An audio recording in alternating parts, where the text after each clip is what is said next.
మన ఇంటి అందాన్ని పెంచే పచ్చని స్నేహితులు మీకోసం. మీలో ఎంతమందికి మొక్కలంటే నాలాగా ఇష్టం? నాకైతే ప్రాణం.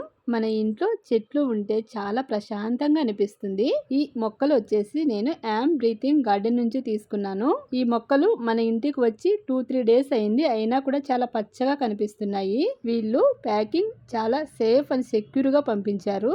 నాకు మొక్కలతో పాటు వాటర్ లిల్లీ దుంపలు కూడా కొన్ని పంపించారు. ఇవి చూస్తుంటే అచ్చం మనకు ఆనియన్స్ లాగా కనిపిస్తున్నాయి కదా. ఈ మొక్కలను తీసుకొని మన ఇంట్లో ఉన్న కుండీలలో నాటుకున్నామంటే సరిపోతుంది. వేరే మొక్కలతో పోల్చుకుంటే ఎక్కువ కేరింగ్ అవసరం లేదు. చాలా న్యాచురల్ గా పెరుగుతాయి. ఇవే కాదండి, వీళ్ళ దగ్గర చాలా రకాల మొక్కలు అయితే అవైలబుల్ ఉన్నాయి. ఒకసారి మీరు వాళ్ళ పేజ్కి వెళ్ళి చెక్ చేయండి. మీకు నచ్చిన మొక్కలను మీరు ఆర్డర్ చేసుకుంటే కొరియర్ అనేది ఎక్కడికైనా పంపిస్తారు. ఇంట్లో ఒక చిన్న మొక్క ఉన్నా కూడా మనం ప్రకృతికి చాలా దగ్గర అవుతాము. మీకు ఎవరికైనా కావాలనుకుంటే వాళ్ళ పేజ్ని ఇప్పుడే కాంటాక్ట్ అవ్వండి.